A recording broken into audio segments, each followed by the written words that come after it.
Hello नमस्कार दोस्तों, मैं आचार्य नीरज शास्त्री आपको कक्षा 10 में संस्कृत भाषा पढ़ा रहा हूँ। क्लास 10th में संस्कृत भाषा पढ़ा रहा हूँ आरबीएससी के हिसाब से, सीबीएसई के हिसाब से।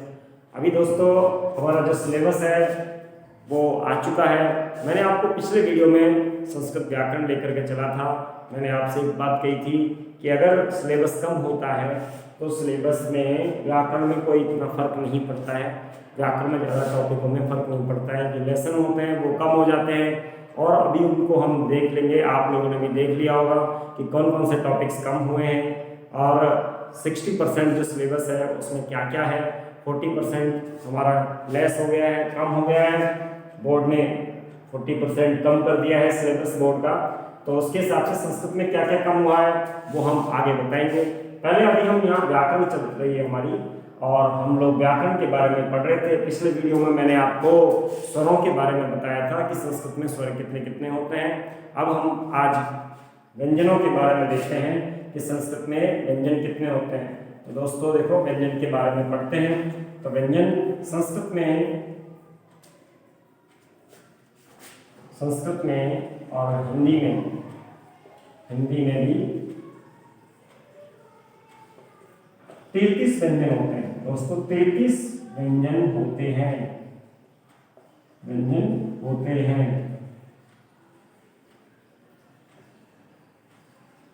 इस प्रकार से अब ध्यान रखते हैं। अभी 33 व्यंजन कौन कौन से हैं तो उनके बारे में हम अच्छी तरह से देखते हैं और समझते हैं।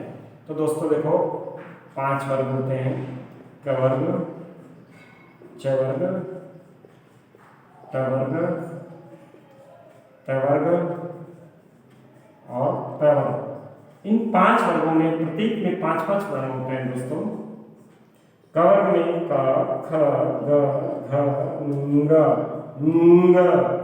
जितने भी सारे व्यंजन होते हैं वो सारे हलंत होते हैं, इनके आधे होते हैं क्योंकि उनमें स्वर का अभाव होता है, इसलिए व्यंजन सारे के सारे आधे होते हैं, हलंत होते हैं।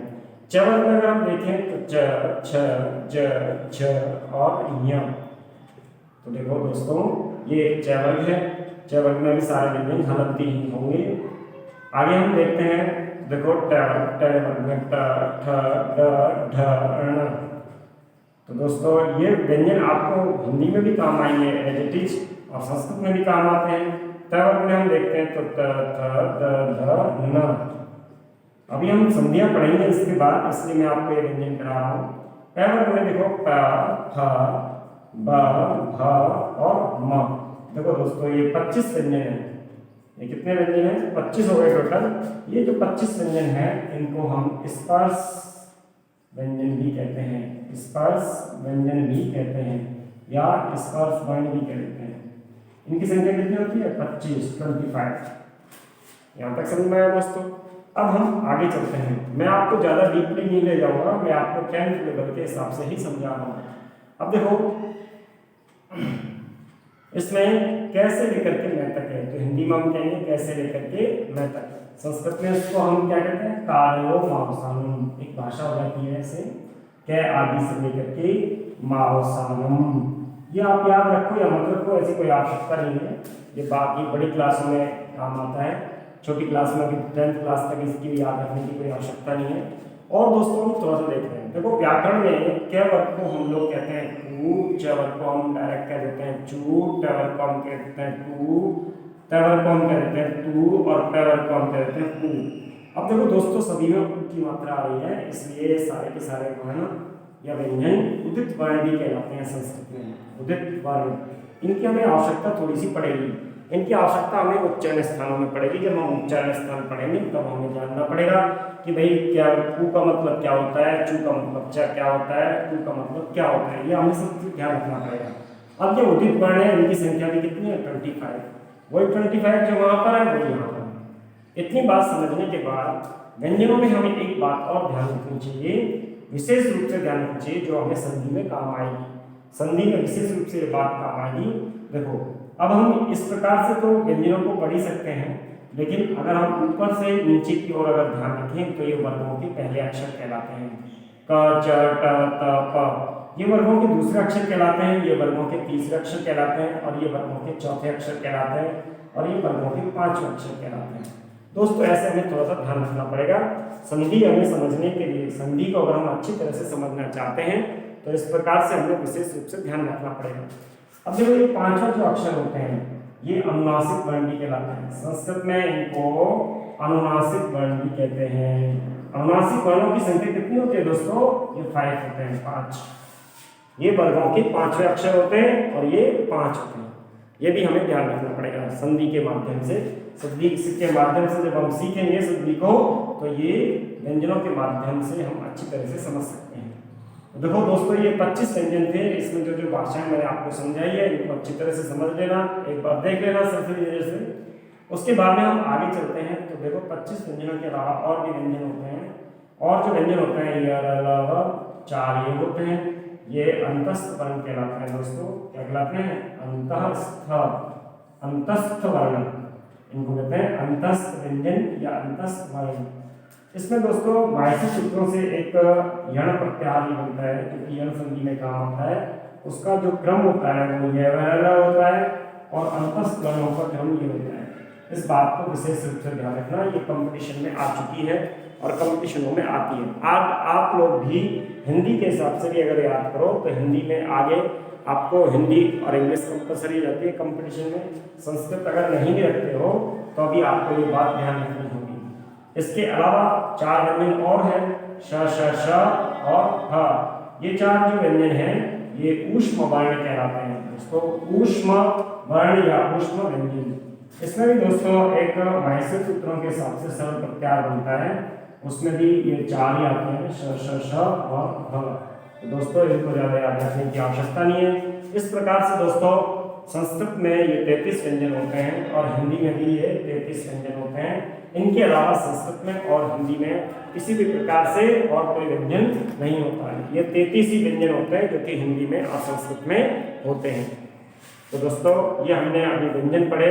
ये व्यंजन 33 होते हैं। इनके अलावा संस्कृत में और हिंदी में और कोई व्यंजन नहीं होते हैं। अब इसके अलावा जो भी कोई व्यंजन होते हैं तो हम थोड़ा सा और समझते हैं दोस्तों। आगे चलते हैं। इसके अलावा जो भी कोई व्यंजन होता है संस्कृत में और हिंदी में वो संयुक्त व्यंजन कहलाते हैं दोस्तों। संयुक्त व्यंजन कितने होते हैं और कौन कौन से होते हैं? देखो संयुक्त व्यंजन को हम मिश्रित व्यंजन भी कहते हैं। क्या कहते हैं? मिश्रित व्यंजन, क्योंकि ये 2 व्यंजनों से मिलकर के बनते हैं इसलिए इनको संयुक्त व्यंजन या मिश्रित व्यंजन कहते हैं। कौन कौन से होते हैं? छ, त्र, ज्ञ, श्री वाला स्र। ये 4 व्यंजन है और ये 4 व्यंजन हिंदी में होते हैं। हिंदी में संयुक्त व्यंजन या मिश्रित व्यंजनों की संख्या केवल 4 होती है और हिंदी में, और संस्कृत में इनकी कोई लिमिटेशन नहीं होती है। संस्कृत में बहुत सारे हो सकते हैं जैसे विद्यालय वाला द, द और व मिला करके द और ध। है में य मिलाएंगे तो है में न मिलाएंगे तो हिंद हो जाता है। ऐसे ही द में मैं मिलाएंगे तो दुमा बनता है, दुमा पद्म वाला। ऐसे दोस्तों इसमें बहुत सारे और भी हो सकते हैं। हिंदी में केवल 4 होते हैं, 4 माने गए हैं, लेकिन संस्कृत में इनकी संख्या कोई निश्चित नहीं होती, इसलिए हमें ये ध्यान रखने होंगे। अब ये संयुक्त व्यंजन मिश्रित व्यंजन क्यों कहलाते हैं? क्योंकि 2 व्यंजनों से बनकर मिलकर के बने होते हैं। जैसे क्ष में 2 व्यंजन होते हैं, क और श। ये 2 व्यंजन हैं। इन दोनों व्यंजनों को मिलाकर के छत्री वाला क्ष बनता है दोस्तों। अब देखो एक बात विशेष रूप से ध्यान रखनी है कि दोनों व्यंजन हैं तो दोनों में स्वर का अभाव है, तो दोनों आधे आधे व्यंजन मिलकर के भी संयुक्त व्यंजन आधा ही बनता है, पूरा नहीं बनता है। पूरा कब बनेगा? जब उसमें स्वर मिलेगा तभी वो पूरा माना जाएगा।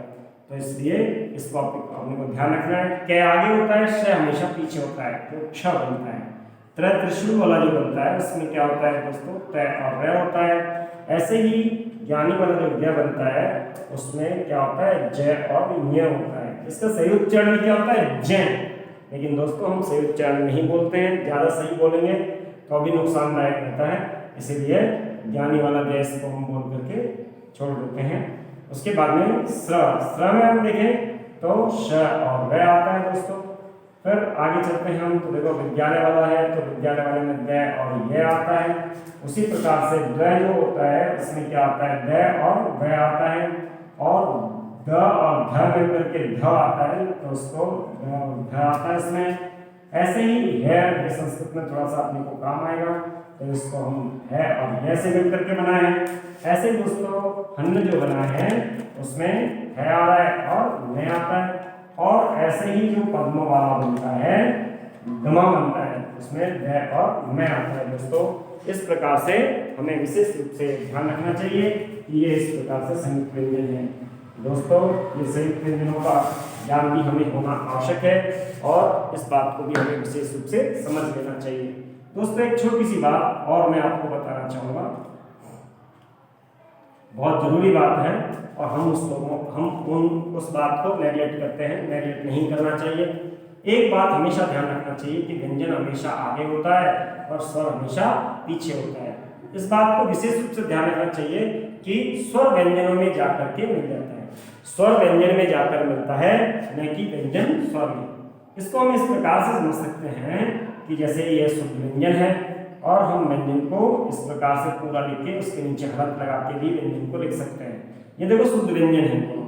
इन इस व्यंजन में हमने स्वर मिलाया अ, तो दोस्तों क्या बनेगा क से कबूतर। अब देखो मैं अगर इसको आगे करता हूँ कि अ में अगर मैं क मिलाऊं तो मिल जाएगा क्या, नहीं मिलेगा। क्यों? क्योंकि स्वर में कभी भी व्यंजन जाकर के नहीं मिलता है, तो ये एज इट इज ऐसे की ऐसे ही रह जाएगा। इस बात को आपको विशेष रूप से ध्यान देनी चाहिए। ये बहुत जो बड़े बड़े विद्वान हैं वो भी इस बात पे अटक जाते हैं या थोड़े से भ्रमित हो जाते हैं, इसलिए आप लोगों को ये छोटी छोटी बातें हैं जो ध्यान रखनी चाहिए।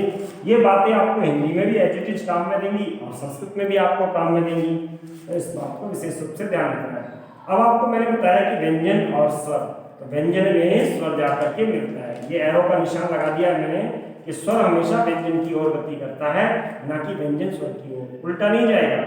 तो इन दोनों को मिलाएंगे तो दोनों को मिला करके क्या बनता है दोस्तों, अक्षर बनता है। अक्षर को हम वर्ण भी कह देते हैं। एक से अधिक अक्षर या वर्णों को मिलाएंगे तो क्या बनता है, शब्द। एक से अधिक शब्दों को मिलाएंगे तो दोस्तों वाक्य बनता है। और भी इसी प्रकार से जैसे वाक्यों को मिलाते हैं तो गद्यांश बनता है, गद्यांशों को मिलाते हैं तो गद्य बनता है। इस प्रकार से ये नीचे चलती चली जाती है रूपरेखा। आपको ज़्यादा इसकी मतलब रूपरेखा ले जाने की आवश्यकता नहीं है, लेकिन फिर भी छोटी मोटी नॉलेज होनी चाहिए। इसमें एक बात और थोड़ा सा बताना चाहूँगा कि देखो जैसे क ये व्यंजन है, इसमें हमने अ मिलाया तो क बनता है। बचपन में आपने 12 कड़ी पढ़ी होगी दोस्तों, वो भी बड़े काम की चीज़ है। इसमें आ मिलाया तो क्या बनता है दोस्तों, का बनता है। छोटी ई मिलाई तो क्या बनेगा, की, छोटी की। बड़ी ई मिलाई तो दोस्तों क्या बनेगा, बड़ी की। छोटा ऊ मिलाया तो दोस्तों क्या बनेगा, छोटा कू। ऐसे ही हमने क में अगर बड़ा ऊ मिलाया तो क्या बनेगा दोस्तों, बड़ा कू। ए मिलाया तो क्या बनेगा, के, सॉरी एक और रह गया री का। री मिलाया छोटी री तो क्या बनेगा दोस्तों, क्री। बड़ी वाली री अगर हमने मिलाई इसमें तो क्या बनेगा दोस्तों, बड़ी वाली री। और देखो दोस्तों क में अगर हमने ए मिलाया तो क्या बनेगा, के। आई मिलाई तो क्या बनेगा, कई। और दोस्तों के में अगर हमने ओ मिला दिया तो बनता है को। और औ मिलाया तो दोस्तों क्या बनता है, कऊ। दोस्तों ये सारे के सारे स्वरों का इस प्रकार से प्रयोग हो जाता है, ये भी अपने को आना चाहिए। बचपन में हमने 12 कड़ी पढ़ी होगी और इस 12 कड़ी के हिसाब से हम आगे संधि जब पढ़ेंगे तो संधि में बहुत अच्छा काम देगा। तो दोस्तों मैंने आज के वीडियो में सारे व्यंजनों के बारे में बताया। पिछले वीडियो में मैंने आपको स्वरों के बारे में बताया। स्वर और व्यंजन अपने कंप्लीट हो चुके हैं और अब हम अगले वीडियो में संधि पढ़ेंगे। तो दोस्तों आज के लिए इतना ही। नमस्कार, धन्यवाद।